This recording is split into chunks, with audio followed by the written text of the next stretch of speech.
Welcome to the New Human Podcast. This show is a place where we find out who we truly are and what we strive to be. Qualities include self-development, a shift in values, mental health, physical health, consciousness, and spiritual growth. The concept of a new human refers to an evolving understanding and vision of what it means to be human in the modern era. It encompasses the idea that humanity is undergoing a transformative process, both individually and collectively, towards a higher level of awareness and potential. The new human is often associated with qualities such as expanded awareness, empathy, authenticity, and a deep sense of purpose. It asks those big questions like, who am I? What is my purpose? In this show, the new human seeks to transcend outdated paradigms and limitations, embracing a more holistic and well-versed approach to life. This may include mindfulness and self-awareness, embracing personal growth and self-development, and contributing to the greater good of humanity and the planet. The meaning of the new human is dynamic. It represents a vision of human potential and the possibility of creating a more harmonious and thriving world for all. And now where to find us. We offer services at the New Human Holistic Studio just north of Quasqueton, Iowa.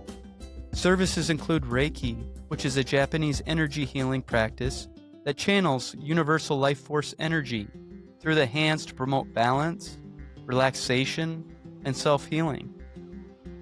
The practitioner lightly places their hands on or near the body, allowing energy to flow where it is needed most, helping clearing those blockages to restore harmony to the mind, body, and spirit. We offer Reiki classes, sound healing, individually and sound baths. Yoga is offered here, divinations, and life coaching. This space hosts many events open to the public. We can be found on Facebook, YouTube, Spotify, and Apple Podcasts, and reached at newhumanhs@gmail.com. And now, listen, as we unravel current history and make our way to a new beginning.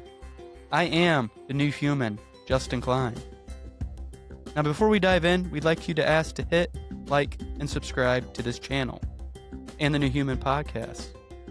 Today on the New Human Podcast with a very important person, Teresa Brown. How are you doing? Thanks for having me, Justin. Yes, I'm super excited about this, everybody. I've been wanting to get Teresa on here I think we've had this scheduled for a couple months now. Teresa is a woman of many, many tools in her belt, I would say. She's kind of been everywhere and did everything. So that being said, with the New Human Podcast, how this goes is it's a storytelling time. We start from the beginning of our life, kind of what happened. We'll move forward to the middle of our life. Now, you might have a family, and then we finish up where we're at, currently, and then what future plans we have. That's the whole purpose of this podcast, is unraveling this new human Teresa Brown is. So that being said, I'm going to give you the reins here. And where do you want to start? Well, so just a little bit about me. As a little one, I was actually a baby of a teenage pregnancy. Okay. So my birth mother had me when she was 16. Yep. Into a family who was only able to have one child, my brother that I was raised with, who was 10 years older than me, and they wanted more kids. Yeah. So raised Catholic, a Catholic family. My dad wanted more kids. So my mom was actually 40 when she adopted me. So I always joke that I was my brother's pool table. Right. They asked him what he wanted for Christmas that year because I was born in December. So he said a pool table. So That's awesome. I'm his pool table. So my first memory of knowing that I was adopted was probably around 6. Okay. But before that, it was just your mom was your mom, your dad was your dad. You had no idea. Yeah. And it's not that they didn't tell me. I think they just started telling me when I was old enough to understand. Okay, I gotcha. And it was, to me, I felt so loved and I was chosen. They chose to have me. Did it change when they told you, like, your way you viewed your parents, or you know what I'm saying? It was like, well, you're adopted. Did you at that moment, did you feel lost or scared, or was it just like, it doesn't matter, you're my mom and dad?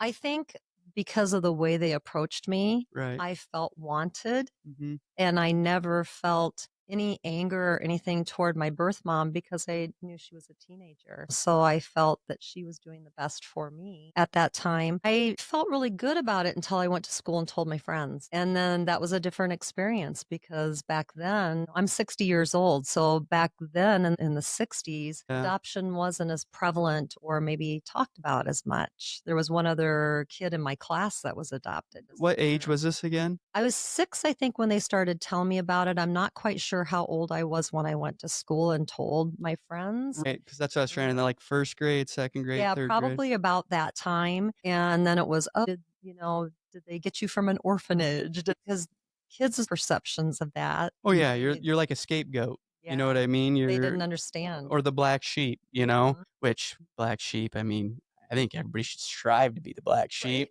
you know? We're unique. Yes, yes. So, yeah, your parents' adoption, fast forwarding a little from there, like, when you got into school and you're just talking about, maybe bullying or anything like that, was that ever the case or no, or The bullying for me came more from being very tall and very skinny. I got teased a lot Yeah. growing up being tall and skinny. I was 5'6" in 6th grade. So, I always had bigger feet and couldn't get Mm. cute shoes and went through all of that. So my mom and dad put me in dance when I was 4. Well, I think that was part of the reason why they did that was to help with coordination and things like Right. that, knowing that I was going to be tall. Yeah. And so, everything was great in that part of my life. And then when I was 11 and a half, my world got rocked because my dad died suddenly of a heart attack. How old was he? He was 49. That's a pretty young man to be want a heart attack and die right there. Yeah. And I always felt like my dad was very intuitive. My dad that Right. raised me was very intuitive because he always said that he wouldn't see 50. And Right. he died right before his 50th birthday. He died in November and his birthday was in March. So, when you look back on things like that, it was kind of interesting that he never felt like he was going to live to be old. Yeah. Oh, that's young, How did mom take it? Very, very hard. Yeah.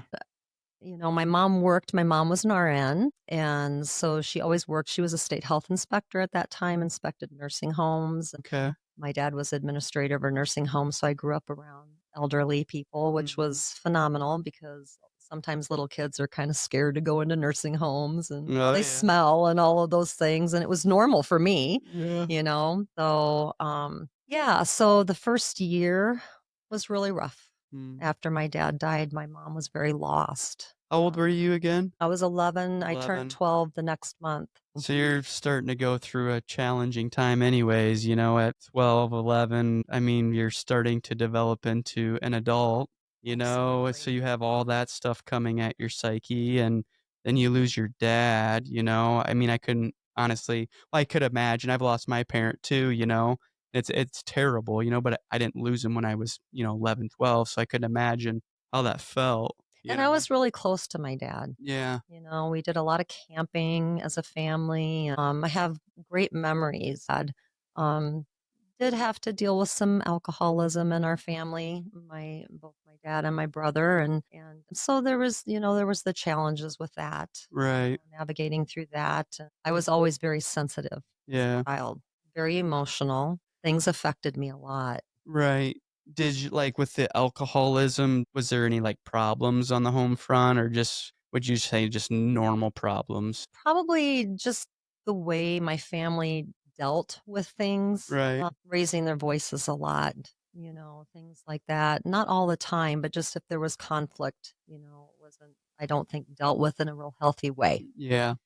so Yeah, that's what I was wondering. The only reason I ask is because, I mean, I'm a recovering alcoholic, and my family was alcoholics too. And I think in the part of the world that we live, it's just very accepted here to drink lots of beer. I mean, that's kind of like a part-time thing, is just drinking. For the longest time, I just thought that's what we did. And yeah, when you look back on some stuff, I mean, some families don't have any issues. Some is just like, God dang it, you know? So that's why I was curious if everything was pretty normal or. I think with my brother being 10 years older than me, he saw more of that in Mhm. his life. I think I got my dad's better years, Yeah. so I don't know if he strived to be more sober, as I was growing up and was little and just always felt like his little princess, Yeah. So, and I will always treasure those memories. It's awesome. Mhm. Did you have to so when dad died, did you have to like, were you processing that grief right away, or were you, like, trying to shove it under a rug? Or, because everybody we've all lost somebody very, very important in our life. If you live long enough, you lose somebody that you just care so much about. When I lost my mom, I shoved it under the rug for a few years before I actually processed it. Was that your case, or was it, where like, did you have to go talk with a therapist, or were you just open book with your mom about stuff or brother, or Well, it was a really interesting time for me because that would have been probably my first spiritual awakening was when my dad passed away. And I know that that's where we'll be going in this conversation for is sure? how I got to where I am today. Yeah. And I had my first paranormal experience after he passed away. Okay. And I can't remember if it was the night after he died because I saw him. He died at home. And so that was pretty traumatic. Mhm. But I don't know if it was the next night or if it was 2 nights later. I've always been trying to recall when that was. Right. But I went to go to bed and I saw him standing in the doorway of my room. Was it like silhouette-y, like Oh, ghost no. looking, or was it like No, actually it was like him? he was standing there. And Right. the whole time, I always kept telling my mom, oh, he's going to walk through the door anytime. I never really accepted that he was gone. I Right. just didn't feel like he was gone. I Right. didn't believe it Yeah. until we had the funeral. It's interesting. And I was very scared when Mhm. I first saw that. I've take a lot of comfort in it now, Yeah. but that's pretty scary for an 11-year-old to Oh, for see that sure. because I had never seen anything like that before. And I went down and spent some time at the funeral home with him before we even had the funeral. My best Right. friend and I went down there. I walked down to the funeral home. I lived in a very small town and just spent time with my dad's remains. Right. And that was very comforting for me to spend time. So not counseling back then, but more just, probably talking with the priest at that time, but then we didn't go to church for almost a year. Did you see so when you seen your dad, I wanna kinda go back to that for a minute because I don't know, my mind's wandering a lot right now. When you seen your dad, did you talk to him or anything, or was it just a feeling? No, I saw It's him standing there and he was smiling at me, and I got so scared I put the covers over my head and wouldn't look again, so when you took the covers off, he was gone? Okay, and I that's never saw him again, okay. except I thought I would see him in, like, cars. Like, Right. I would see people drive through town, and I'm like, "I think that was my dad." I would have, like, Yeah. these visions of him, Right. and I think that that part of me was opening up at that time, but I didn't understand it. Right. Yeah, that's so that whole, like, why my mind was wandering was, like, believing is seeing, you know? Mhm. And you were still believing, like, he was here or he's gonna come back, and what's he do? He comes back. I mean, this is kinda like, uh, psychic intuitive 101, you Yeah. know? Like, if you wanna see something, you gotta believe it. If you Yeah. want to heal, you gotta believe it. If you want to beat that addiction, you gotta believe it, you know? Otherwise, it's just the cards aren't in your favor, you know? Wow, that's awesome. So, yeah, continue Kinda went through a spiritual crisis at that point because my mom and I didn't go to church for probably a year because she was just really paralyzed. It was processing, yeah. Yeah, my dad did all the financials, and even though she worked, she just felt very lost, Yeah. and it was hard. That was a Yeah. hard time. But, then I just, normal teenager stuff. I think I was kind of Well, a what's normal teenager stuff? challenging I was a challenging kid to my mom, my poor mom, because now she's a single parent, Yeah, and back then, there weren't very many people that were single parents, and unfortunately back then, especially Catholic. oh, yeah. You know, well, I mean, well, I guess she's a widow, right? Yeah. You know, because even that, I don't even know if it was okay to get remarried if you were Catholic, losing somebody, you know? I honestly I don't think it was. I mean, there was so many strict rules that I was like, "What?" Like, even I remember when my parents got a divorce, we were big Catholic churchgoers too, And when they got a divorce, it was like kind of shunning, people were looking at you funny, oh gosh, they got a divorce, like wonder what's going on in their household, and it's like, Well, and to be a widow, she was 50 because she was a year older than him. So she was a widow and a single mom at 50. yeah, that's a lot. Yeah. So we're in the teenage years and you were having fun or you were just a reckless child or what? Well, and it was kind of hard because since my mom was a state health inspector, she had to be gone a lot. Yeah. And so I was alone a lot. I had to learn to do a lot of things for myself. I had to help out. So I helped with cleaning the house. I did my laundry. I cooked a lot of my meals when she wasn't home. We did the best we could do, but you have to grow up pretty fast. I know your story's bringing up a lot of resemblances for me, So from there, okay, do you want to like bump up a little bit to like high school Yeah, I was I mean, thinking back too as I was thinking about these spiritual experiences that I right. had along the way when I kind of reflect back on my life. And I was thinking, what was one of my first things that really sparked? And I was trying to think of how old I was. And I don't even remember how I acquired the book, but I don't know if you've ever heard of the book Embraced by the Light. I don't know, I haven't. And it's about, a gal who had a near-death experience, and I read that book when I was, like, 13 or 14, and everything just kinda clicked for me. It's Right. like, there is another side. We do go on. Because I think when my dad passed away, I was really afraid that he wasn't gonna get into heaven because as a Catholic, being raised Catholic, you go to purgatory and people have to pray you out of purgatory. So Yeah. there was a lot of fear around that for me with Right. my dad not getting into heaven, or hoping that that's where he was, or are we praying enough for him? So, you have that kind of that dichotomy within yourself of, God, that I never felt like, why do I have to go to confession to talk to God? Why can't I just talk to God myself? right, or the angels. I remember that, talking to angels. One of my favorite prayers is Angel of God, and that's a Catholic prayer, and that was, like, always my favorite, but I was talking with angels, in my teen years too. At least I thought I was going crazy, because I'm like, "Why are people talking in my head right now?" I mean, I never ever told anybody about it, because I was so scared. But that's the thing with Catholic, I feel like religion is and religion in general is there's so much fear and rules that it's like you're scared, Why do I have to go to confession? I have nothing to confess right now, and I can just say it in my bed right now before I go to bed. Is that not good enough, And Well, and I yeah. had an experience with that when I was about 14 when I went into confession. And the priest and I were really close because I lectured in church and I counted tithes and I was very involved in the church at that time because I knew my dad would really like that. Oh, He yeah. was staunch Catholic. Yeah.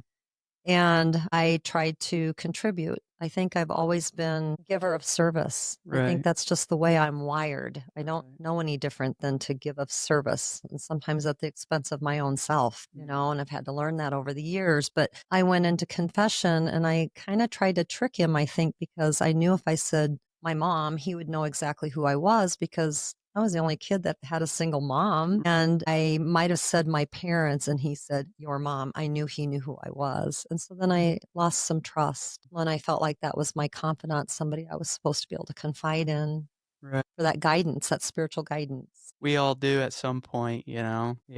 So, yeah, so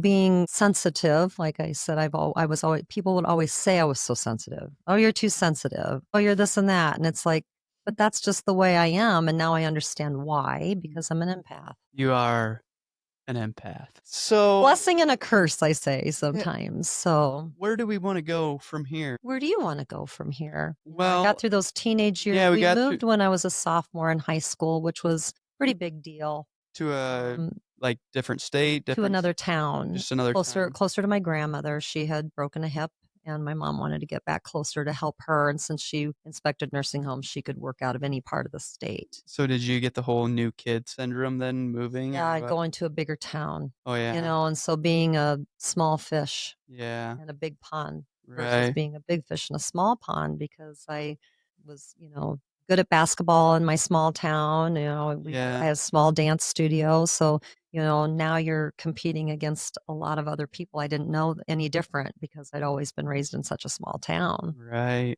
Yeah. Yeah, you gotta level up the game. But isn't that neat though? Like it kind of pushes you harder, and farther. I don't know. I feel like when that happens, some things in you, like Michael Jordan, for example, or any great person, it's you get comfortable, where you're at, and then you move or do something, and now you're pushing yourself, and I don't know, it's scary. I mean, it really is. But then when you do it, it's like, "Oh, that wasn't so bad," but in the moment, I'm sure it was terrifying. I think I was excited in some ways, but also I didn't know how to prepare for, being the new kid on the block because I had Right. not experienced that before. Right. But it opened up a lot of opportunities for me that I might not have had if we wouldn't have moved. So I was grateful for that after we had moved. I had been dancing ever since I was 4. I was assistant teaching in the town that I lived in, helping my dance teacher. She actually taught in a couple other surrounding communities, and I would go with her and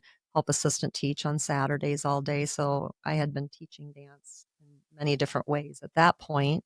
This was in high school?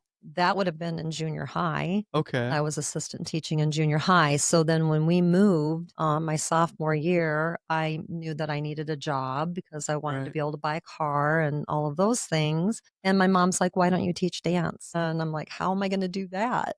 She Right. goes, well, there's a YMCA here in town. Why don't you go approach them? So that's what I did. I went and approached the YMCA, asked them if they had a dance program, and they're like, not currently, we don't. And so they called a meeting of a bunch of moms in the area, and I presented what I wanted to do. And when I said I was a sophomore, they thought I meant a sophomore in college.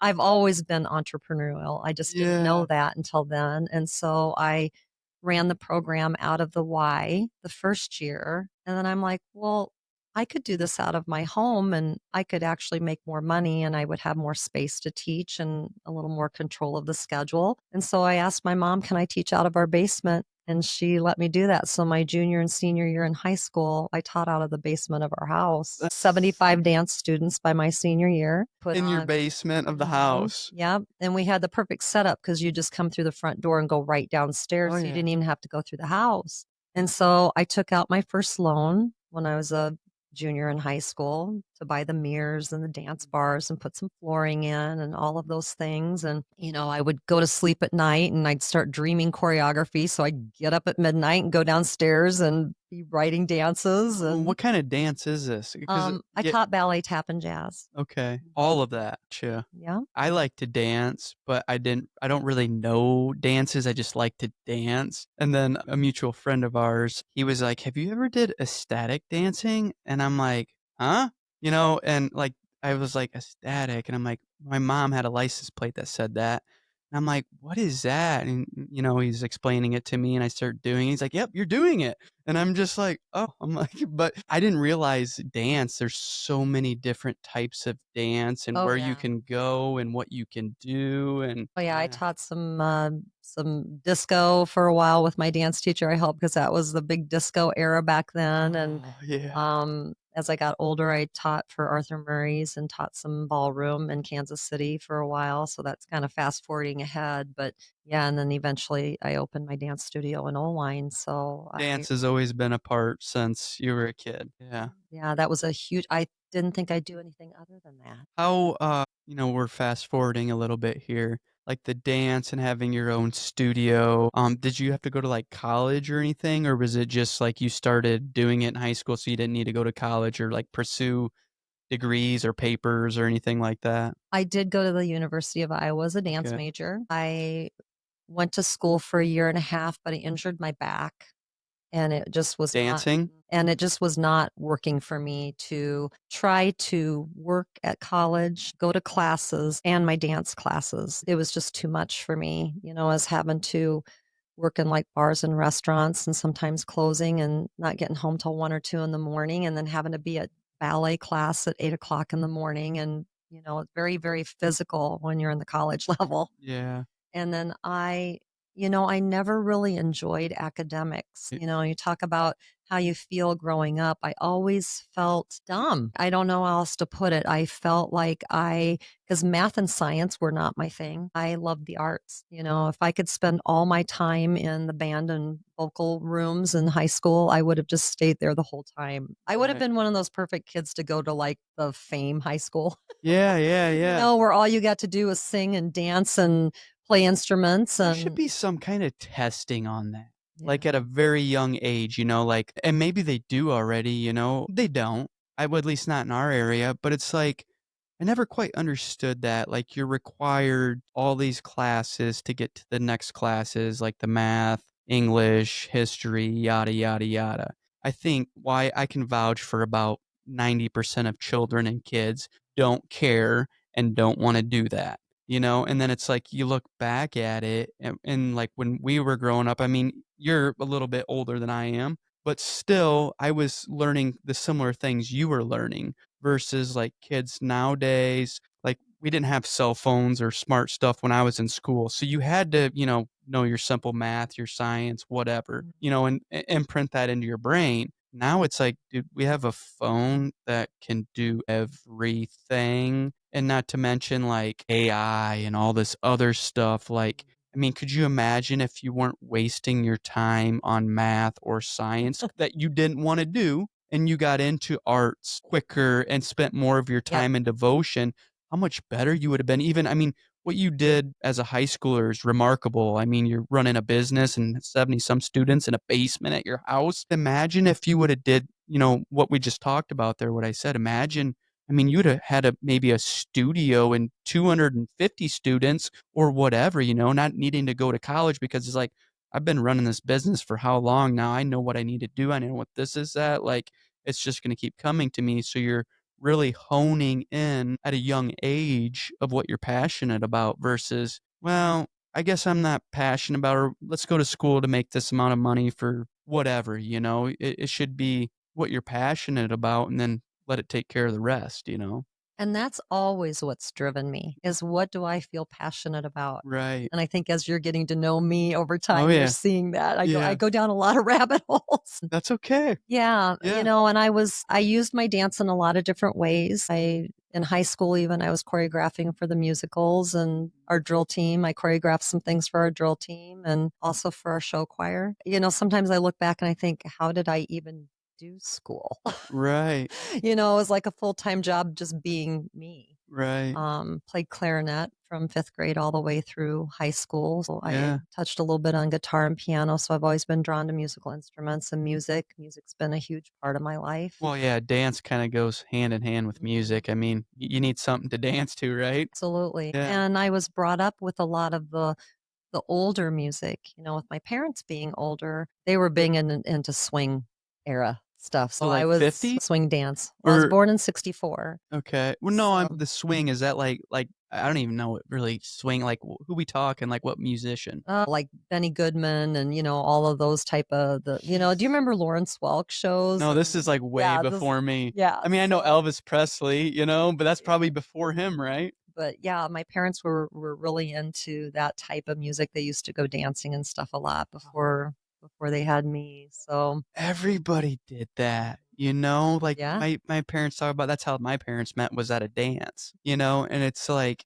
every weekend, each small town in Iowa, would have a dance, and you would go there and dance, and party and stuff, and then, like, as I think my generation that was done with, did your generation have dances, I would say?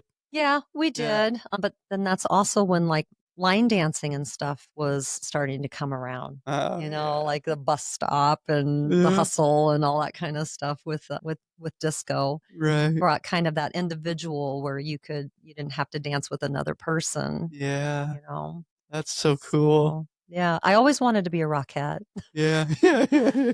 That was something that, I would have loved to have pursued, but I'm glad I didn't. I'm glad I didn't go on and live in a big city and try to pursue my dance in that way because it gave me the opportunity to help other kids. How did okay, I'm just I know you as a person, and I feel like you were with dance for quite some time.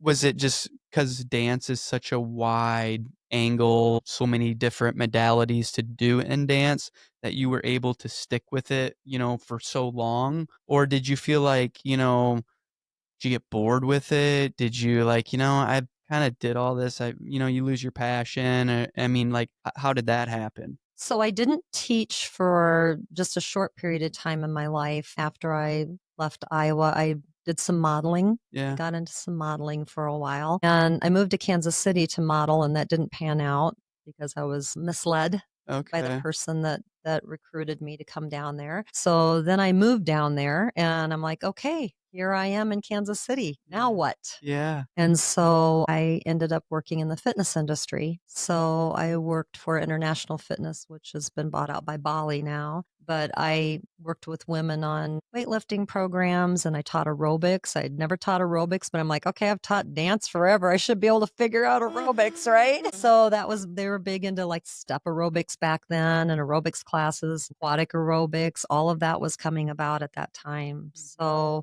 I did the fitness industry for a while and then went back to waiting tables. And then I was just like, I just don't feel like I fit here. Right. I need to go back home. I need to go back to Iowa. How long was Kansas City? I was there not quite 2 years. Okay. And And so what time period, like what age are you at this point? that would have been back in like 85. So I would have been 20, Yeah. my early 20s. Yeah. Just figuring life out. Well, I shouldn't say just figuring life out. You know what life is because you're a 20-year-old and you know everything right Of now, course. So you come back to Iowa and then what? Yeah, so I moved back to Des Moines to be with my college roommate friend. She said, come on back. I was looking to get a different apartment. We can get an apartment together. Then I just went back to waiting tables. So I was in the food industry for a long time. Yeah. Bartending, cocktail waitressing, waiting tables, partying, doing all the things you do in your early 20s. Yeah. And yeah, then my world changed a lot because I had actually had my astrology chart done. I don't Okay. even know how that came about, but my Yeah. friend and I had it done. We're like, this could be fun. Let's just do this. And I was Right. always kind of into Oh, horoscopes and yeah. different things like that when I was growing up. But one of the things that she had said to me that always stuck is she's like, you either need to travel or you need to be in the travel industry because you need to travel. You as a person, your soul needs to travel. You cannot stay put in one place. And so she says, either you have to marry someone that wants to travel with you, or you need to be like a travel agent or something like that. So my friend and I started talking about, well, what do we want to do with our lives? And we really started thinking about maybe going and performing on a cruise ship for a while because she acted and was doing some community things in Des Moines and she was Yeah. working in a clothing store and neither one of us had any attachments at that time. So we really thought very seriously about either being flight attendants or going and performing on a cruise ship for a while. Wow. And yeah, then life took a completely different turn when I met my husband. How did you meet? Blind date Blind date. through my friend. She actually started dating his best friend from chiropractic college, and This is in Des Moines? I would have been 23 at the time. But right before I had met him, I sought out my birth family, Oh, my biological family. you were looking. Yeah. So my brother I was raised with, we ended up having a talk one night and he's like, aren't you curious? I'm like, about what? And he goes, who your family is. Right. Because I never felt like I was like anybody in my family, but I always thought it was just because I was adopted. But I know now that it was because I was an empath and I just Yeah. had some different abilities. I was like, yeah, it would be nice to know. I didn't want to hurt my mom. But she always said if I ever wanted to find them, she was totally supportive. I mean, Did she know? she did not know who they were, but she knew my birth mom's name because of Okay. my Yeah. adoption papers and stuff. Right, right, but she never So, met her or anything like oh no, that. no, Yeah. no. So I was actually born in Texas. I was born in Houston. Okay. My family's all from Wisconsin, a Milwaukee area. This biologic we're talking. Okay. My biological family. But back when I was born, there were certain states where it was illegal to have an illegitimate child in that state. And Wisconsin was one of them. So she would have had to live in a home for unwed mothers. So instead, my grandparents sent her to live with my great aunt in Okay. Houston. So because it was legal in Texas. So that's why I was born in Texas. Okay. And it was a complete God thing how my parents ended up with me because my dad that raised me was from Houston. And They were good friends with the doctor. That was my birth mom's doctor. Coincidences, right? Yeah. So it was just my mom and dad were down there visiting family one summer, and my mom went to lunch with that doctor because they were friends. And she's like, "Wouldn't happen to have any babies up for adoption." She's like, "Why are you asking me that? Yeah, I actually have someone that's trying to decide what to do." right. Yeah. So that's how that came about. But I had just found my birth family right before I met my husband. Did you meet them yet then? I had just met them. I had not met my birth mom at that time because she lived in Hawaii. Right. So she was a long ways away. So you're So just meeting like brothers and I sisters? met my Oh, your grandparents. grandparents. Yep, I Okay. met my grandparents and my aunts and uncles. Okay. So my birth mom was the oldest out of five. Okay. And so my uncle's only 5 years older than me, the youngest is only Okay. 5 years older than me, so I kind of feel like they're almost like my siblings. My aunts Yeah. and uncles feel more like my Oh, siblings sure. because all my siblings are younger than me because I'm the oldest. So, yeah, so that brought around a lot of things too because she also had another son 3 years after me that she gave up when she was 19. Did you connect with them? We had to find him, Okay. which took us a while, but we did. Okay. And, yeah, had him in our life for 9 years, and then he was killed on a motorcycle accident by a high drunk driver. Mm. So, had a lot of losses. Well, you're naming off here, and I'm following right now where we're going, Yeah. and it's a big family. I mean, really, like you have a lot of what your so-called family, just because you're biological, then you're adopted, and then Mhm. your brothers that or aunts and uncles that are like brothers and sisters. Again, our stories are very similar. I had a half sister that was about old enough to be my mom, and my mom had my sister at 14. Wow. So same thing. It wasn't actually, we just had a baby, and my nephew had a baby too. So it's like they're Yeah. just, I don't know. Maybe that's more normal now, or who cares? Yeah, so I have a sister, and then I had, 3 brothers, and now I have 2 brothers that are still living. Yeah. So, my brother I was raised with has passed away. It's been Mhm. 8 years this month. Mhm. My sister is from my birth father's side. So Okay. I have her and I have a father in common. My 3 brothers, we had the same mom in Okay. common. So yeah, my 2 younger brothers are like your age. Yeah. Yeah. That's well, it keeps you young, Yeah, doesn't it? and I don't feel the difference. My Yeah. youngest brother is 18 years younger than me, and Yeah. when we spend time together, I'm like, I don't feel an age difference between us. Right. So either I'm not growing up or he's mature. I don't know which way. Yeah, that's good. Well, don't grow up. That's Yeah. always been my motto. I don't really Stay young feel my forever. age. Yeah, right. Yeah, I feel like you're more my age. I think I've said that I to you like before. that. Like that. Yeah, I'm in my 30s, until your body, like is like, oh, or maybe your body doesn't. I mean, you take pretty good shape of your body, I don't know, but I feel it. Yeah, yeah, yeah, yeah. So you meet Brad, okay, and like in the beginning of meeting Brad, are you talking it to him about your spirituality side, or are we not there yet, and we're just having fun? You just met Brad, or where are we at now? I think with that really didn't come to light for me till later. Okay.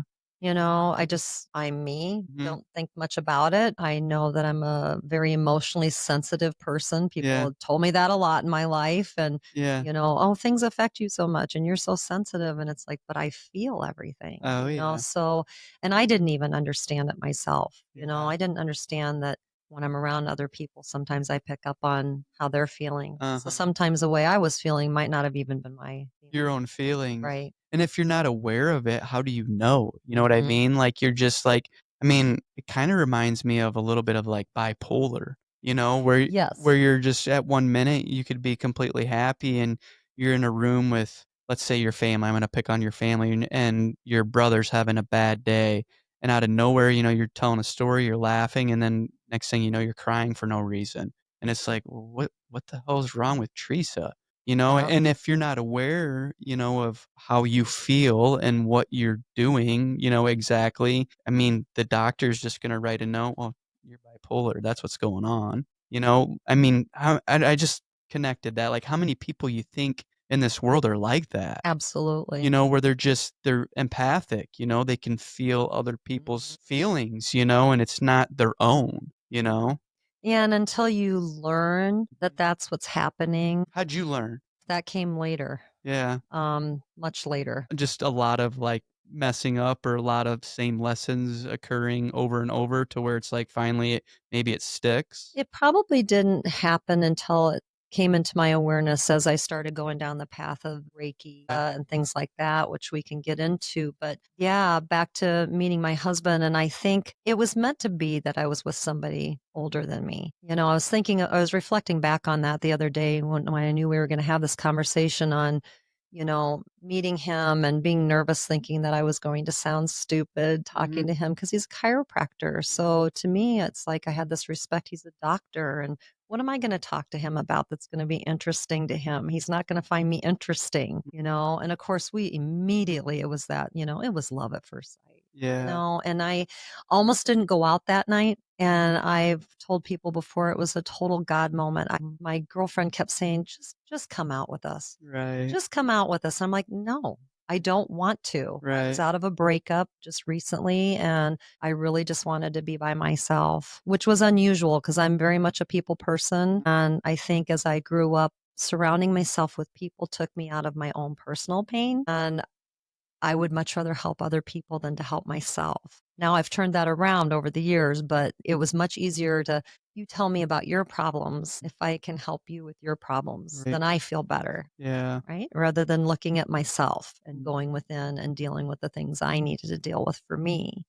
That's hard. It is hard and it's a lot of work. It And is. we can talk about that part too. But yeah, so I sat there and she finally gave up on convincing me to go out that night. And I literally had a God moment where it was like, what if this is the person I'm supposed to spend my life with and I don't go out tonight? It was literally that aha moment. And so then I said, okay, I'll go as Right. long as I can drive my own car and I have control of my evening. But yeah, and the rest is history. I mean, we immediately connected. So, So did you get like married right away or anything like that, or was it you were boyfriend and girlfriend for a while, or well, he was recently divorced and had 2 children, okay? 4 and 7 How at was the time. how was that like meeting him? Did that obviously it didn't affect anything because you're with him right now, Well, but in the beginning was it like shit?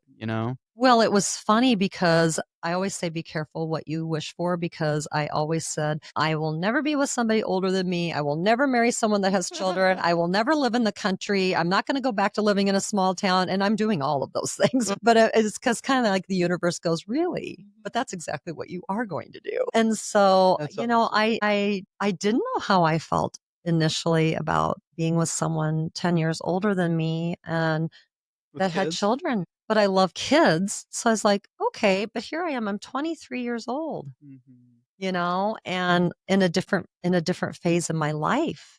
And so, but I knew I wanted to marry him. I Mhm. mean, I knew from the beginning. Right. And so he's the one that kind of slowed things down a little bit because I was just like, okay, I was ready, Yeah. and we dated a year, Uh-huh. and we were engaged for a year Right. and then we got married. Yeah. And then you had children? Yep. So the kids would have been like 6 and 9 when we got married. And then I got pregnant within just a few months of us getting married and had our daughter the next year, which is Okay. another thing you got to be careful. When I said, well, it'd be kind of nice if we could have a baby like a year after we got married. And then you Well, did. yeah, she actually came early. And Yeah. so my water broke on our 1 year wedding anniversary. She was born 2 days later, but yeah, she was 11 weeks early. So then we had the challenges of having a premature baby. And that was pretty scary. That was one of those times where, I reflect back.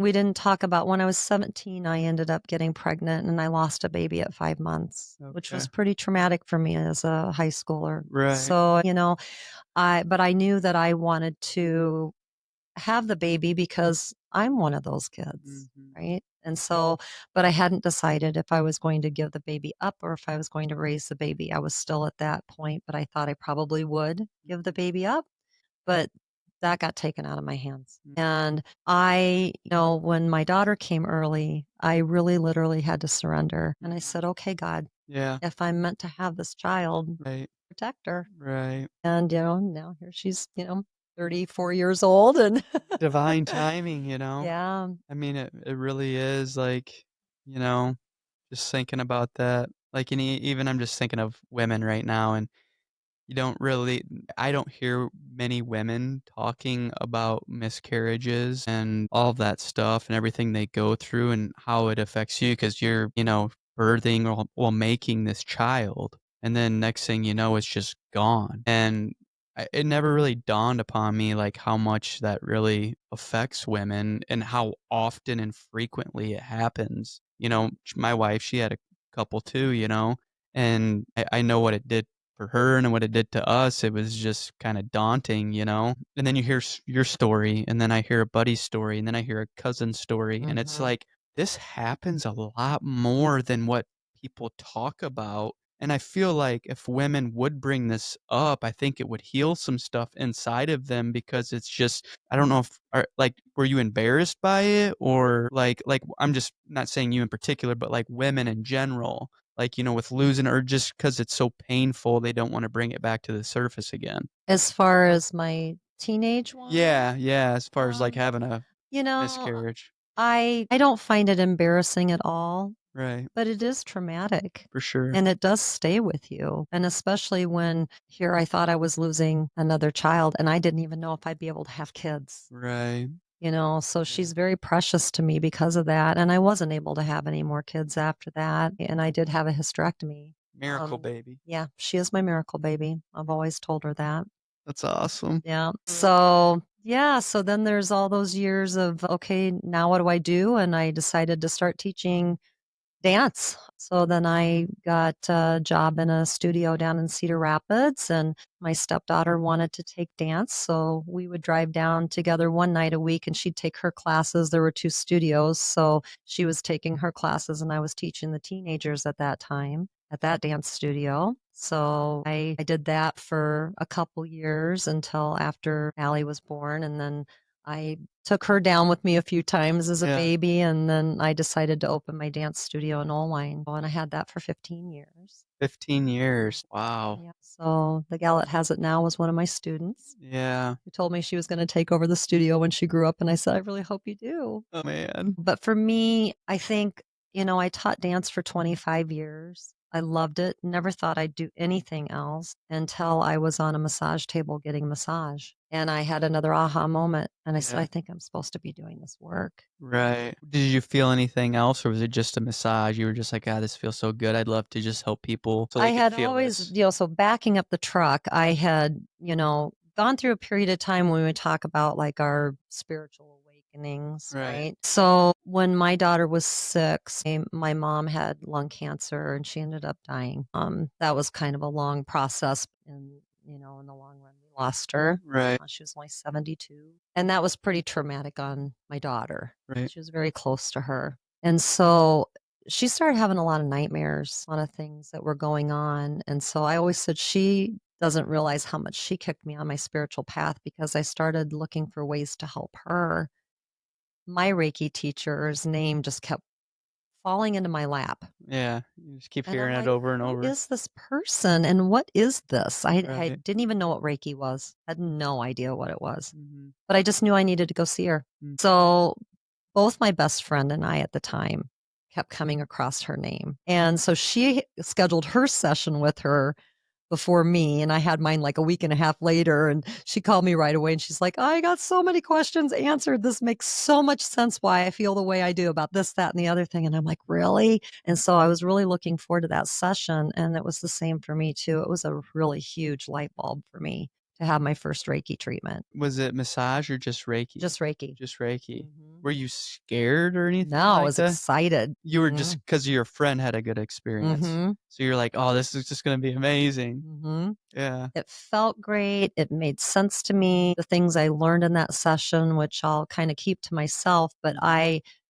it made sense. It made sense on why I am the way I am and Right. who I am. Well, now we're talking about empath, Yeah. like, when you start understanding who you are, knowing yourself. I mean, how many of us don't really have a clue who the hell we are?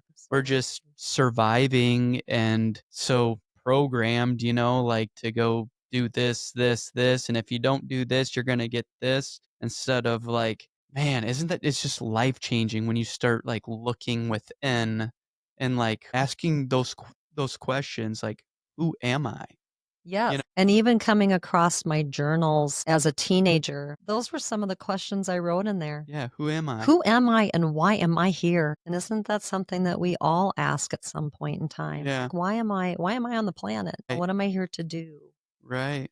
And I always thought it was going to be just shaping young students with dance and movement and finding a way for them to have an outlet to express themselves. And that when you're teaching dance that not everybody's going to go on and Right. teach or perform or whatever. I have a lot of girls out there and guys too that are doing things with their dance. And I still have things come back at me where I don't know that people are choreographing for their school musicals or different things like that, which is, Right. phenomenal. So it's nice to know I planted those seeds. And that's why I said I never regretted that I didn't go on professionally. I did get to kind of fill that part of myself. I did a couple theater Cedar Rapids things. I did 42nd Street and a chorus line, which Yeah. was really, really big for me. And I got to do that before my mom passed away. So she got to see me perform. That's cool. Yeah. So that was, Yeah. that really filled that part of sometimes you have those little holes within you, right? Right. That if you could just fill those holes, it can kind of take care of that part and you can move forward. Right.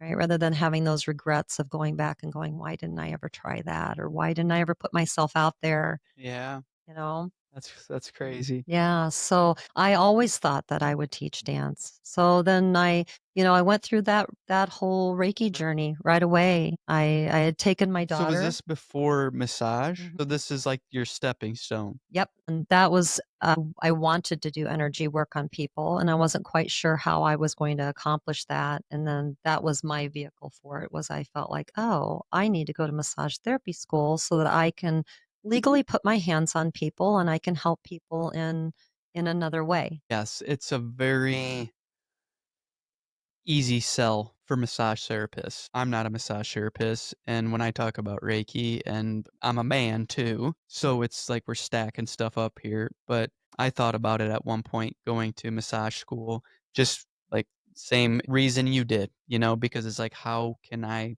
put my hands on somebody and help them that's acceptable in our society, not just saying, "Hey, I do Reiki," and well, what's Reiki, and what you're moving air or what, So it's people have a hard time understanding that, and I've told that with Chelsea, my wife, with sound, it's like everybody listens to music. I don't care who you are, you listen to music, and sound, you can incorporate Reiki with sound, and it's like, so there's another selling to it. I'm still sitting here scratching my head and I'm like, how am I going to get this out to the world?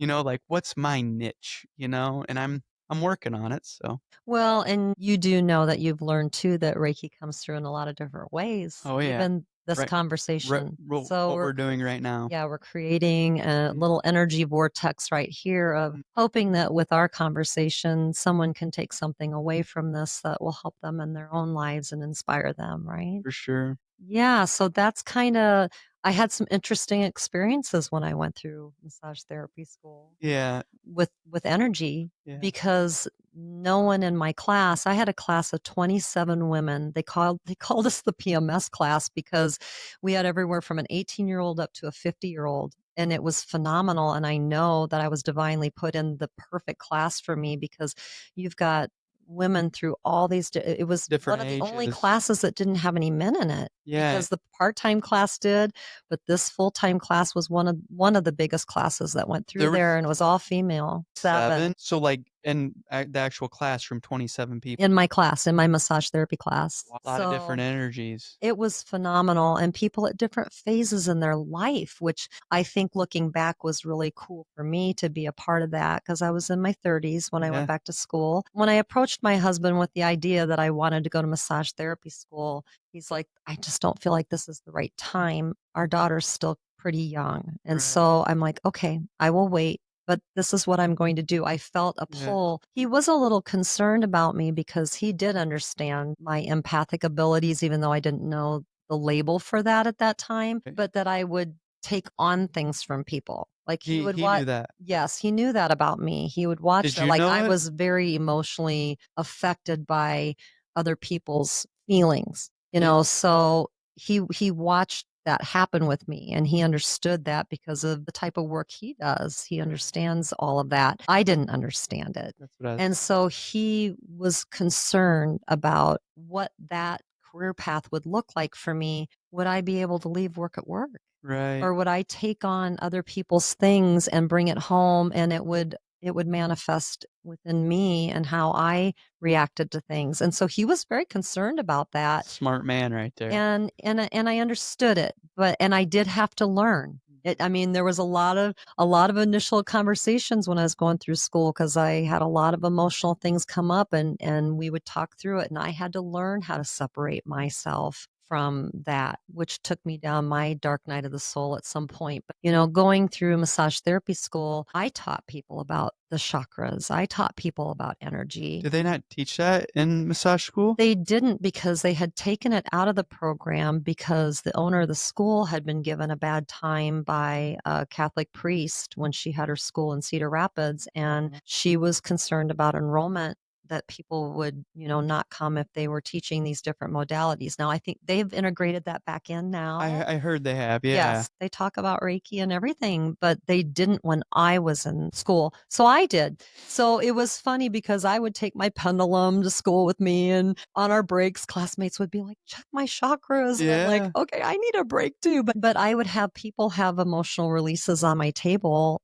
I would be working in an area, and I understood about stuck energy, and I understood that there could be emotional things stored in those different places in people's bodies, but they didn't understand that. So I might be working on someone doing a technique, and they would break down and cry on the table. And then Right. they'd be, I don't understand what's happening. I said, it's okay. We just need to move this out of your body. And so I taught a lot of people in my Did you class teach your about teacher? my teacher knew what was going on. So she was just kinda like, "I'm gonna sit back and watch Teresa do Yeah. this," or I is she, had like, I had tapping your butt a more little bit? male teachers than I did female teachers. Okay. So they watched that. The other interesting experience I had, so I had experiences with my classmates, but I also had a personal experience, a really huge energetic release when I was in school, when I was being demonstrated on by my teacher. Okay. So I had a lot of low back issues, a lot of low back issues.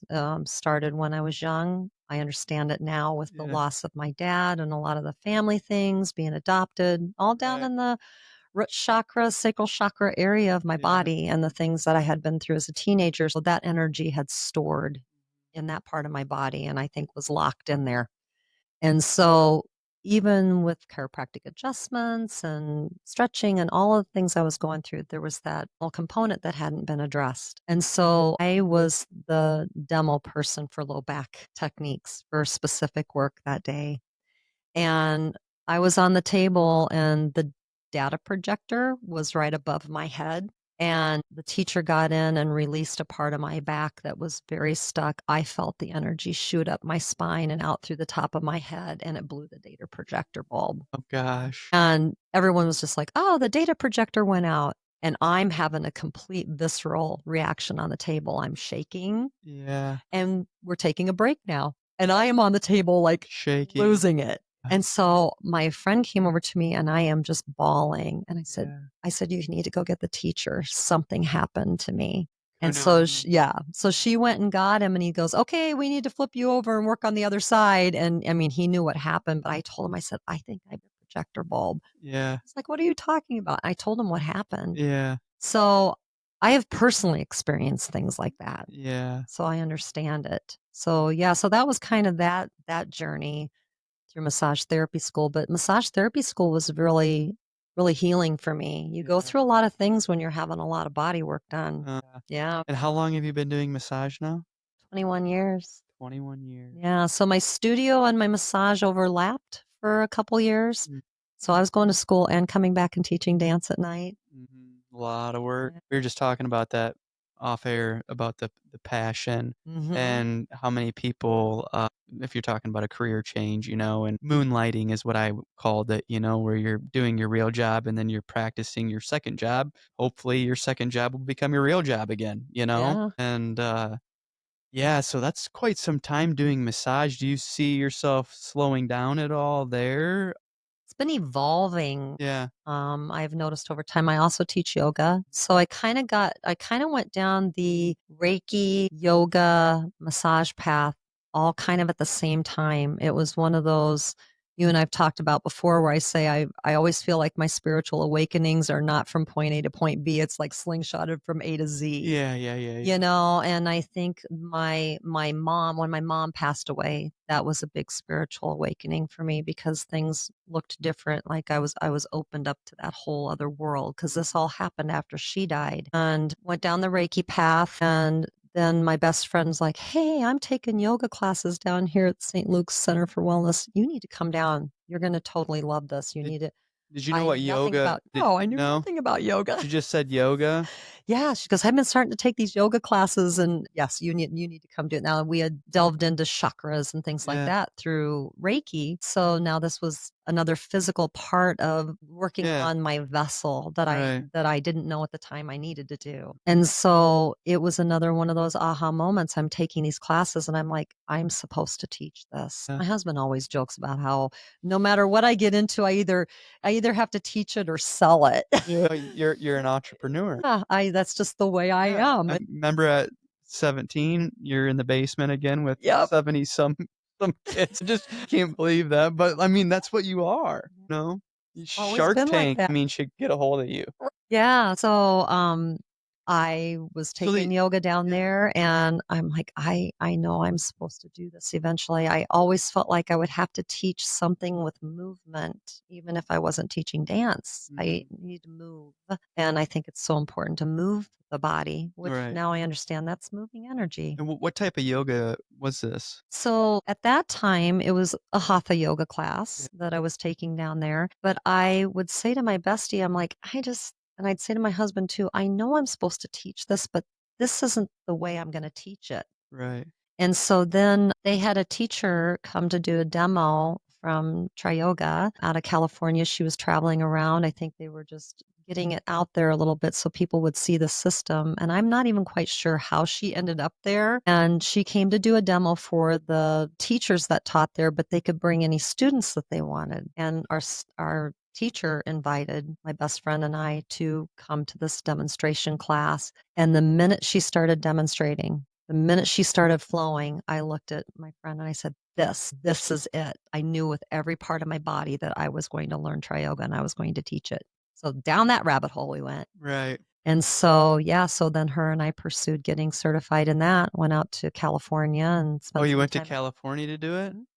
Oh, Yeah. how long did you have to go out there? Well, we went out to do like our first we went out to just immerse ourselves in it. We went out to What Santa time Yeah, Cruz. what time period is this? So that would have been like mid-90s? Yeah, what's California like in the Well, late 90s? late 90s. It would have been the late 90s because I got certified in, like, 99. So, this was in Santa Cruz, and we stayed in a little cabin on the edge of the redwood forest, which was phenomenal, and we just decided that we were just gonna immerse ourselves in it, just take every level of class there was, take several classes a day. By day 3, we were so sore we couldn't move. Really? Oh, yeah, 'cause we were taking everything, and I was like, "Okay, this is it," because it's a flow yoga. That's what Yeah. I love about Yoga. It's very connected. Got very close to the founder, Callie G. Love her very much. Soul sister. Knew it from the get-go, we knew it. And, so then we did that, and then we went back out to Malibu several times and got certified, and so certified in basics in level 1. I started in my level 2, but I didn't really have any students that were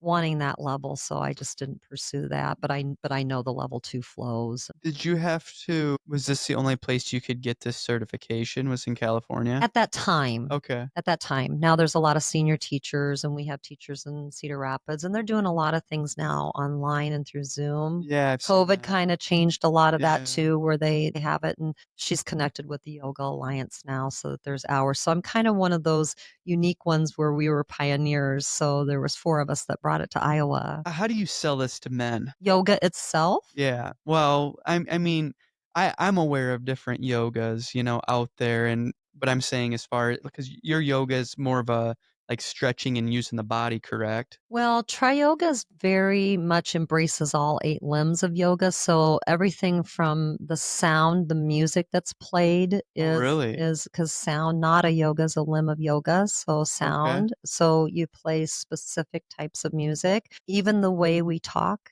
Yeah. economy of words, economy of motion, very much the pranayama. There's a whole certification just in the pranayama practices. She's also channeled over 1,008 hand mudras. So mudras sealing the energy. So we So you're work with doing this mudras. all during a yoga session. Yep. So it's integrating movement. It becomes meditation and movement. That's why I'm really drawn to Tri Right. I Yoga like, because yeah.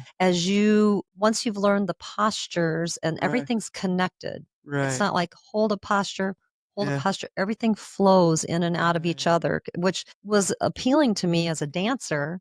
I don't want to stop and start. I need something And that this is called what kind of yoga again? Callie Ray Tri Yoga. And it's just tryoga.com if anybody, wants to go on. They Right. have on beautiful online classes. Callie G started doing that around COVID, and they have not quit doing that. And you can do a membership on there where you can pay monthly and go on and take as many classes as you want. The pre-recorded ones and also the live events. And they do chanting. They do chant Yeah. club. She teaches the vegan diet Yeah. because she's vegan. Hmm. She's here to protect animals. So it's a lifestyle. Yeah. It's also so yeah, you can go as deep into it as you want to or Man, not. you But can. There's some deep holes right there that you can go down. yeah. So yeah, so I started teaching yoga before I even sold my dance studio. I started teaching some yoga to my dancers because I'm like, wow, if I can teach them how to breathe and move at the same time, they're going to be even Yeah. better dancers. Right. And also bringing that balance to their body because a lot of injuries and Yeah. a lot of things within the body. So it made sense to me. Uh-huh. It does. I mean, I mean, everything, like how you can apply that to your life, like just breathing. I mean, when it For comes to sure. like anything and everything that I teach or trying to help somebody, like rule number one, breath. Like if you can just calm, like get into a deep breath or any type of breath. I mean, there's multiple breathing techniques out there. But what that does to your mindset and then your energy and your body, and then now we can move forward. I mean, I'd say it to my son all the time when he's having a bad day or can't throw the football right or whatever it is, it's like, deep breath in, buddy. We just started cold plunging. I got a cold plunge. Oh, that's And awesome. he's doing it with me. So Wow. we've did 3 days in a row now. And oh my God, it's so intense. And like when you get in there, like he'd get in there, he wouldn't breathe. He just like his chest is just like tense. And he's like, he's not like, I'm like, buddy, you gotta breathe through this, like deep breath in. And he does a deep breath in and then exhales. And then I'm not even kidding you. After 20 seconds, it's easy. So you get in there and it's a shock to your body. And then after 20 seconds, your body becomes used to it. Like you remember ever swimming in a lake or pool and it's like cold and then Oh, you yeah. swim around for a little bit and then you get warm.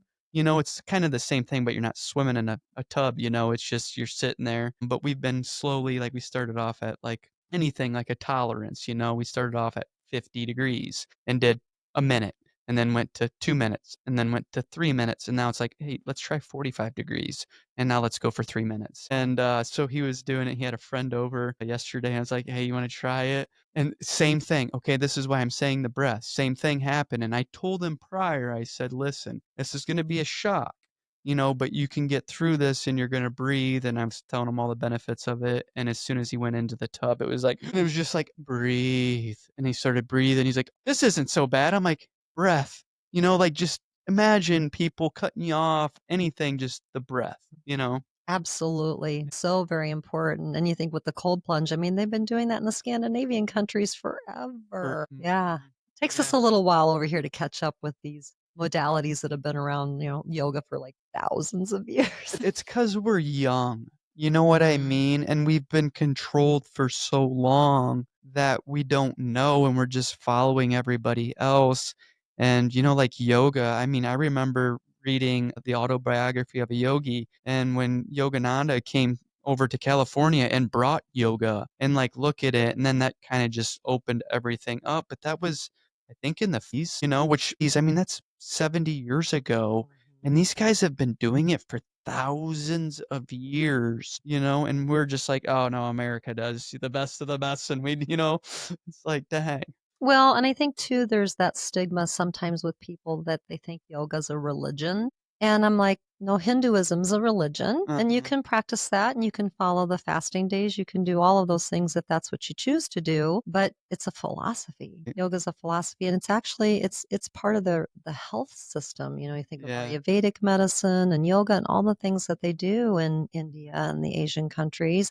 It's a holistic way of treating rather than going to just pharmaceuticals. Band-Aids. Yeah, and I mean, I think more people are aware of that, but I mean, just even in the industry that we're in, as a chiropractor, my husband sees it all the time that sometimes the chiropractor's the last resort. They've been everywhere. Right. They've gone to the pain clinic, they've had Yeah. surgeries, they've done, the medications, and they're not getting better, and that's what's been fun for us working together too, is Right. because of the things that I do. I work a lot with people. I don't just do massage. I Mhm. think if you were to talk to any of my clients, they would say that's not what a session's about, right? But, and I just approach everybody differently, and my modalities have expanded over the years. I've learned everything from myofascial release, which has been so beneficial. I do cupping. I do energy work, of course. I work with essential oils. But a lot of it's the emotional component, what is stored there and what do we need to get out of your body so that you can feel better in that area and not continue to experience this over and over again. I do have clients that we don't go there. And they Do you, yeah. like, ask them up front before, like, if I'm a new person, say, "Teresa, I want a massage." Now, let's just say, I'm just saying I just want a massage and I know nothing about Reiki or aromatherapy or any of this stuff, you're cupping, whatever. Do you, like, recommend, or do you say, "Would it be okay if I mean, what do you do there? What's your routine schedule, or are you trying to upsell something, or" So for me, and I don't charge any different no matter what I do, I just charge for my time. Yep. And so I approach every client differently, and I approach the same client differently every time I work on Right. them too. I've got my regulars that come every month. It's always, how can I help you today? What do they need? That's right. And so I don't like cookie cutter type things. To me, that's what the challenge and what's fun for me too in what I do. I don't look at what I do as work. I look at it as a calling, and that's really important to me. And so how can I help that person? And I feel like every time I need to level up, then something comes at me that I need to learn. I got away from using essential oils for a while after I got out of school because I'm like, oh my gosh, this is going to be too expensive for me to integrate these into my massages. I just kind of steered away from that. I maybe had a few that I would use personally, but I got away from using that. And it probably was, I can't remember how many years ago. It was another one of those, I always call it brick to forehead moments where I'm like, I really felt the pull that I needed to start using essential oils again. And I think it was what people were needing because of the type of work I was doing. I could affect change quicker Is by that using oils. like oils, like, how are you using them? Like, is this aromatherapy, or what are we going? Yes, but when you I'm using them as in a therapeutic way. So on the body, it's very effective to put the oils on the feet. It's effective to put them on the spine, have them inhale it. You can, Different types of oils, though. yes, Okay. yes. How do you And know which oil to use? well, it depends on what I'm trying to accomplish. Okay. Right? And it's So just if you based did, on, like you said in the beginning, it's what is your client looking for? Or how can you help them? yeah, like say somebody's like really anxious and having a hard time relaxing. Well, pretty typical. Lavender is a really Right. good one to bring people down, or Roman chamomile. Like there's certain oils that affect different change. So, or somebody's really low on energy, then they need uplifting oils, peppermints and spearmints and Yeah. things that lift them up. But, I I do a lot of that intuitively too. Mm. And I have gone through aromatherapy training now, so I have my aromatherapy certificate. So Oh, I yeah. blend my own blends. I do a lot of it intuitively. And then if I can't get it right, then I go back to the, okay, what's the blending note? What's the, all that, and get it perfect until I can get the ratios the way I want them to be. So My, eczema on my hands, or well, I thought it was eczema, mm, last massage, and yeah, you gave me some oils, and it's cleared up, and sweet. I've been doing some other things too, but I was just, like, thinking that's why I was like, "I'm gonna talk to you about aromatherapy," and then when we were talking like this, I mean, how many avenues have you been down and did? And it's like, we got thinking, like, I mean, you're doing smell, certain other things, I'll let you keep going, but this multi-sense therapy. Yeah, you and I started talking. I'm like, I'm trying to, how do I even term what I do now? Yeah. I don't even know what to label that. It's like multisensory. That's what came up Mhm. for me when I was with you the last time. It's a holistic approach Mhm. of working on people. Like, what Mhm. do they need? Which has now segued me down that rabbit hole of sound and vibrational. I look at more like vibrational healing. Yeah, I was thinking about that, and it's like, what am I drawn to with that? And it's the vibrational part of it. It's that's not right. necessarily the sound, it's the vibrational part of it. So I've been using tuning forks for quite a while in my practice, like probably maybe the last 4 years. I've been using my chakra set of tuning forks. Now, oh, that's a rabbit hole I'm going down buying Yeah. more tuning forks because I'm seeing really profound change What do when you you mean use by them. vibration? Like, what do you Well, mean because by your that? tuning forks will create a vibration. So Okay. if you hit a tuning fork and you place it on a point, Like it's a putting, buzzing yeah, it puts the vibration. vibration in there. Yeah. Essential oils all have their own frequency. So we're talking frequency, Right. right? You're So we're going into frequency And, like, healing. turning the frequency, for those that don't know, is I would describe as a channel. And the Mhm, whole radio thing back in the day, if you had a AM radio, you could fuzz it, and then you get to the right station and boom, it's there, frequency. mhm. Which And is funny that you say that when you bring up AM radio. I have never been able to listen to AM radio. There's terrible. something about So the bad. and I never understood why, but I was just it's almost like nails on a chalkboard for me. Like, Yeah. even if somebody has it on in the car, I have to have them change it. So, story time, like, real quick story on that note. So frequency and hertz, back in, I think it was the maybe 60s, I think it was 50s, Rockefellers changed the natural, like, station and music. It was at a 432 hertz, which is the natural vibration of the earth, and switched it from that to 440. Now, and you'll see this now that you're diving into sound, you'll start seeing like 440, 432.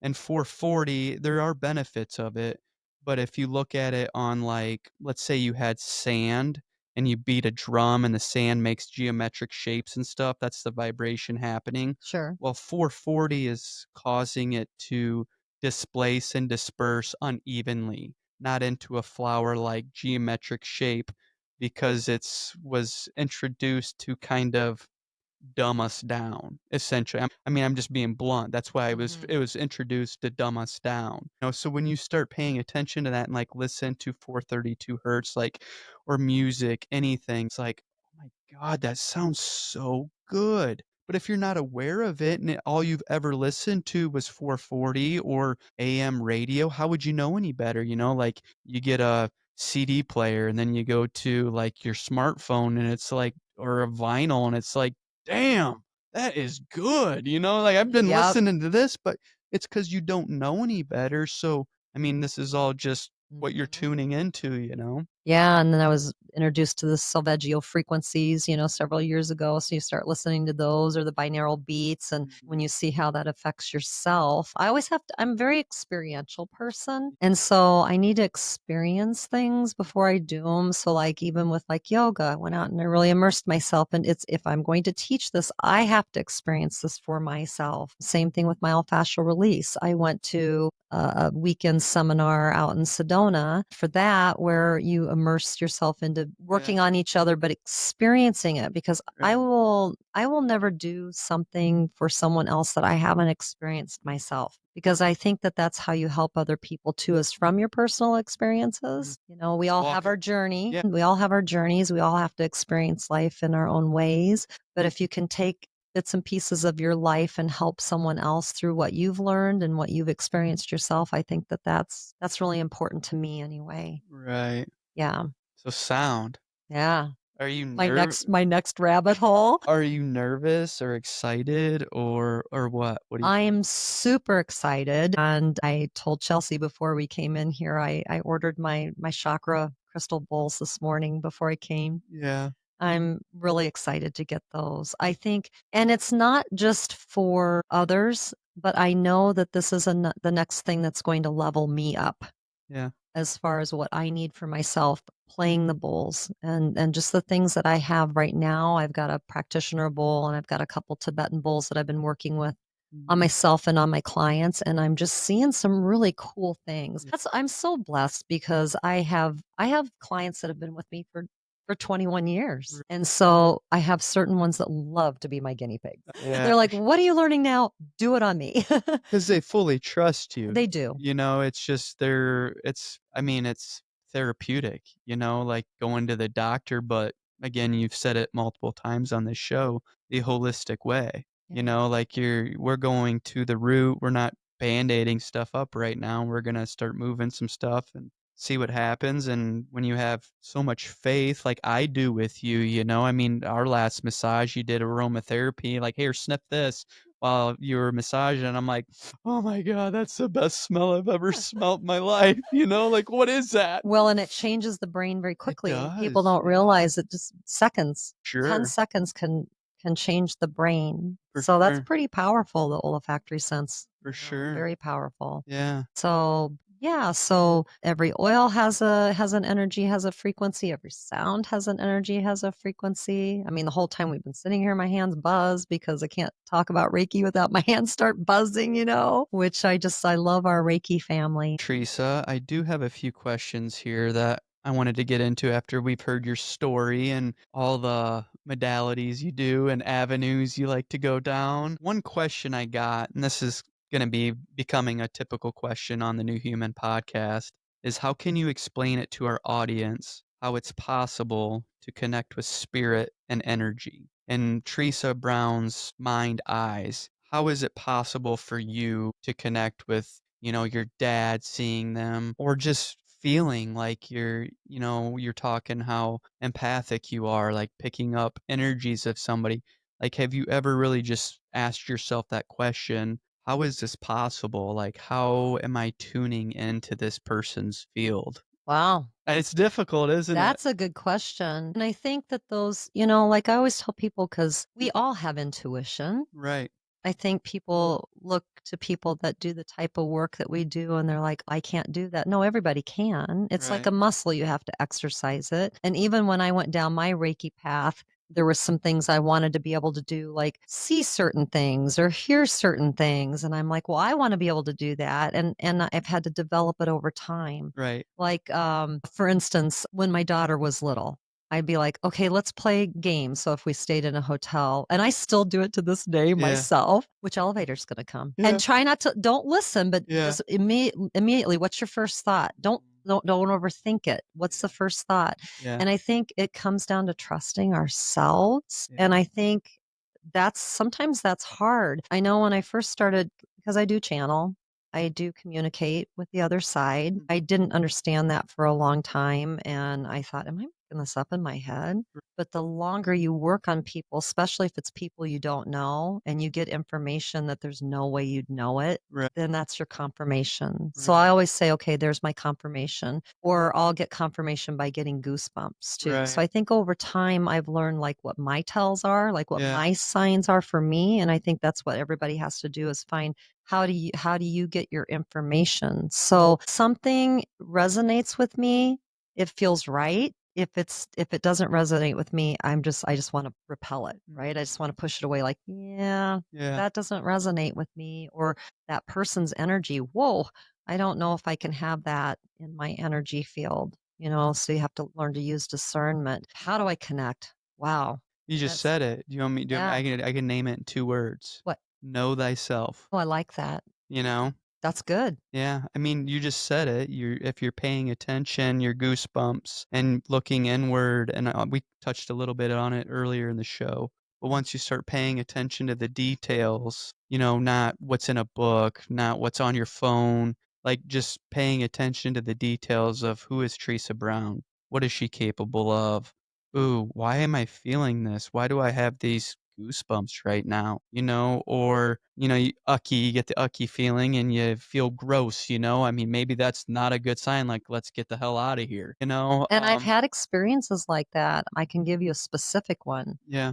I was in New Orleans years ago, and you've got voodoo Oh, yeah. down there, It's and real.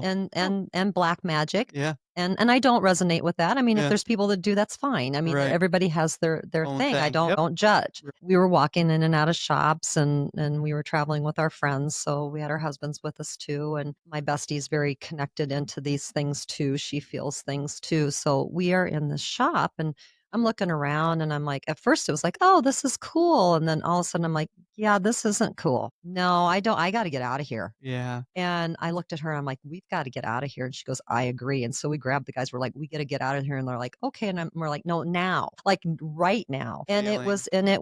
it was voodoo black magic. And I Yeah. was like, I can't be around this. Yeah. And then we walk into another store and the rocks and the crystal, I'm like, and then I could feel it. So I'm very energy sensitive. Mhm. I didn't understand that probably until I went down my Reiki path of understanding energy and how that,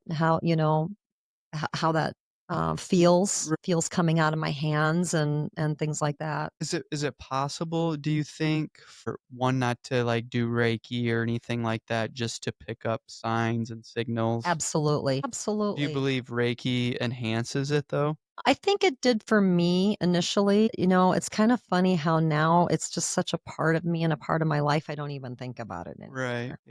Yeah. I just You've been doing it long I enough, it's just have. second nature, you know? I Yeah, remember. 25 years. Yeah, I remember that. A good friend of ours, he said to me, I love to talk, you love to talk, and a lot of times it's like we never really get to talk like we're doing right now, and we're sharing. I mean, everybody, the world's gonna hear your story. And one, I feel honored, of just being in your presence and doing this. But this friend of mine, or ours, was like, I was in my beginning of Reiki, and I thought it was just all beaming of hands and moving energy, and that's all it was about. And he's like, you know what we're doing right now? We're doing Reiki, just me and you talking. He's like, "Do you not feel that energy right now?" And I'm like, "I do," and I just like I do right now with you, Mm. and it's just that's where to our listeners out there that it's not this voodoo magic thing like you just talked about. This is very soft, it's very sweet, and I truly believe it can do no harm.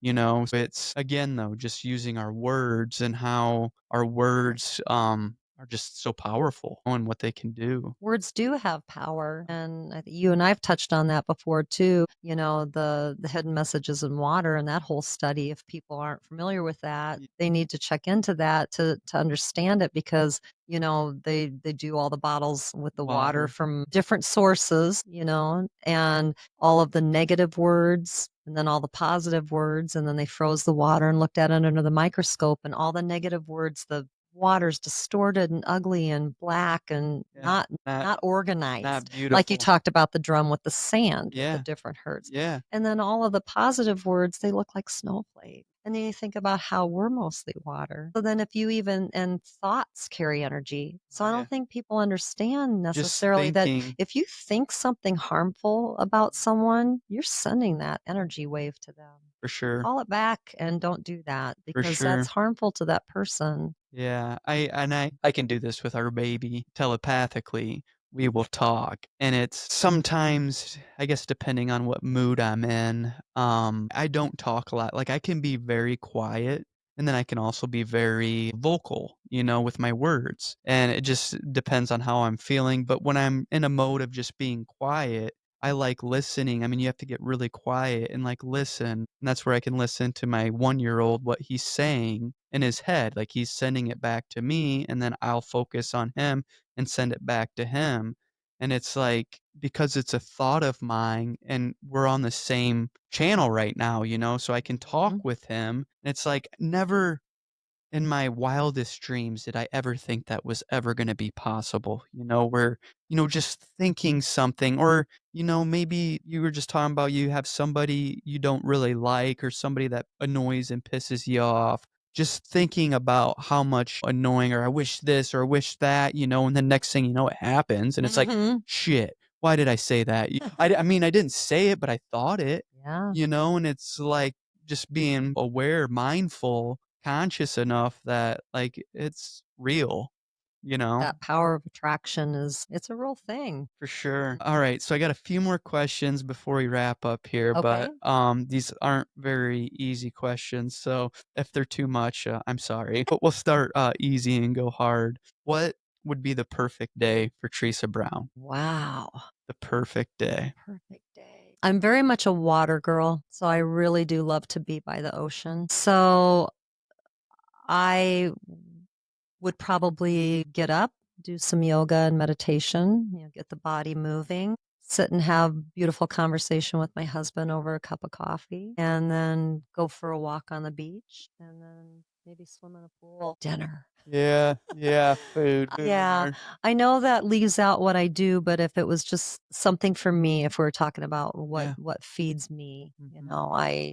I like to walk in areas or in nature, Yeah. through trees. Anywhere that's nature, I do need to be in nature. Right, That feeds my soul. right. Yeah. And the water, I And I mean, and I how love good food. yeah. Yeah, I never really knew what good food was until I met my wife. I mean, I was a steak I mean, I had good food, steak, mashed potatoes, and green beans, it was kinda farm food, But then when you're having, like, sushi and just weird dishes that I was so scared to eat, and I was, like, scared, so my mind was telling me I didn't like it, and then after, like, 2 or 3 times of eating, I mean, I'm gonna give it another try, I'm saying sushi in general. I was like, "Dang, that's good," Mhm. but it was intimidating and scaring because I didn't know about it, and I've Right. never experienced it, Yeah, food's important. Well, and we love to travel, so I What's your love favorite experience. place? Oh, that would be very difficult. Yeah, Yeah. can't name It's it? not real well, for recharging my batteries, I love Sedona. Yeah, I mean, that's kinda my place to go, but I just anywhere we've been in the world, I've been blessed to get to go to Norway and Egypt and Greece and, that's right, you've been to Egypt, oh, the Amazon. I had the, wonderful experience of going down the Amazon. wow, Yeah. yeah. We kinda touched a little bit on your future plan, sound healing, Yeah, it'll be a part of what I do. yeah, Yeah, I just another really tool in the belt. well, probably more than that, probably Mhm, integrating it into what I already do. Trying to work more with people on that frequency and energetic level and then integrating massage into it rather than the other way around. right, I have a few clients that I've already been able to do that with, are actually requesting that, which right, has been phenomenal. It's kind of hard to say, okay, I've been doing massage on you for 20 some years now. I want to do this. And I don't think I want to ever get away from doing massage. I just don't want to do it differently. We're getting closer to my husband deciding when he's going to retire. And so that will change some things for us too eventually here. So I think I'm just kind of looking ahead on what that's going to look like for me because I won't retire. I don't know if I'll ever retire. right. I mean, in You some don't have respect, to when yeah, you do what you I love, and, I that's mean, you don't really work, you said, you just because 'cause you're doing what you love. yeah, I'm sharing, Mhm. sharing experiences. I like to create experiences, so I like to do group events too. I've done a few Right. things. I've Yeah, sound bath with Chelsea at my place and also yeah, my friend Carla. I want to be able to do some of those on my own, I think too. I've been right, writing some meditations and right, making essential oil blends that go along with those meditations. And so I think taking like all my tools and finding a way to bring them together, and create experiences not only one on one with people, but also group. I feel like you can touch more people's lives if you can do some group events. Plus, I feel what I've seen in my group events, everybody helps each other, for sure. all that group energy. So, yeah, just always looking bigger picture. Yeah, yeah, that's My awesome. clients laugh at me now. They're like, "What are you learning now? You Yeah, never stop learning." And I'm like, I yeah, can't." And it's more of a calling. I always say I feel a push or a pull. Yeah. when it's something I feel like I'm supposed to learn and I can't get it out of my head until I start because Yeah. it's like I just feel pushed, nudged. Curiosity. I think it's a remembrance personally, but Mm, yeah. for sure. Uh, I'm gonna skip to the final and last question. Okay. What does a new human mean to Teresa? I think being able to fully tap into our abilities and recognizing what they are and not having fear around that, about really delving into what we feel. I feel like there's so much more potential for us. Mm-hmm.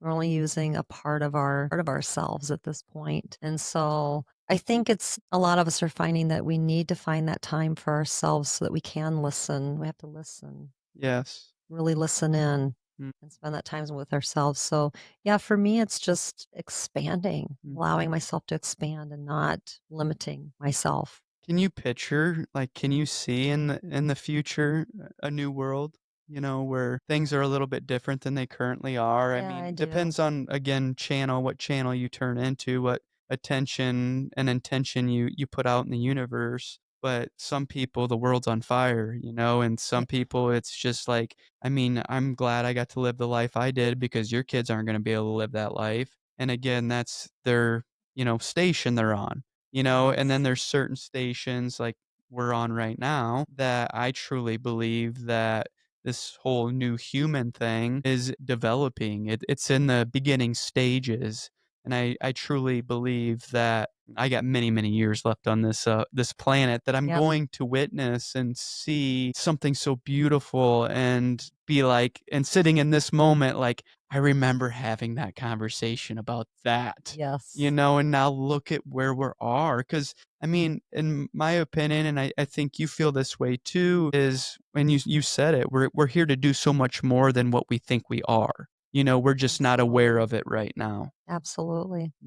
So that being said, do you have any final words or messages or anything that you wanted to touch on that we didn't touch on? I think on that subject, like you're saying, because, I do have a lot of different clients that come from a lot of different backgrounds and I really saw that during COVID too, where that Mhm. fear got really embedded in some people too. Right, That I guess my advice for everybody that I've been around is, you have a choice. You can live from love or fear. What do you want to feed? So right. I really feel like truly whatever we put our focus and our energy into is what comes back at us. And we really only have control over our journey, right? Not everybody else's. And just like I can't fix anybody, we can't fix anybody. They have to do their own inner work. We can help facilitate, and give the tools to help that happen and be those type of people. But I just choose to live from love and come from a place of that positive outlook and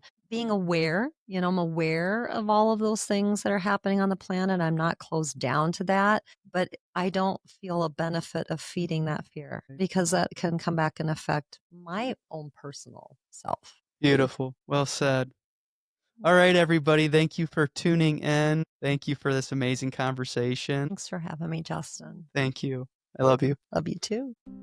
All right, guys. Thanks for tuning into today's episode. We hope you enjoyed it as much as we did. And remember, hit the like and subscribe button. And if you have any questions or anything, don't hesitate, reach out to us.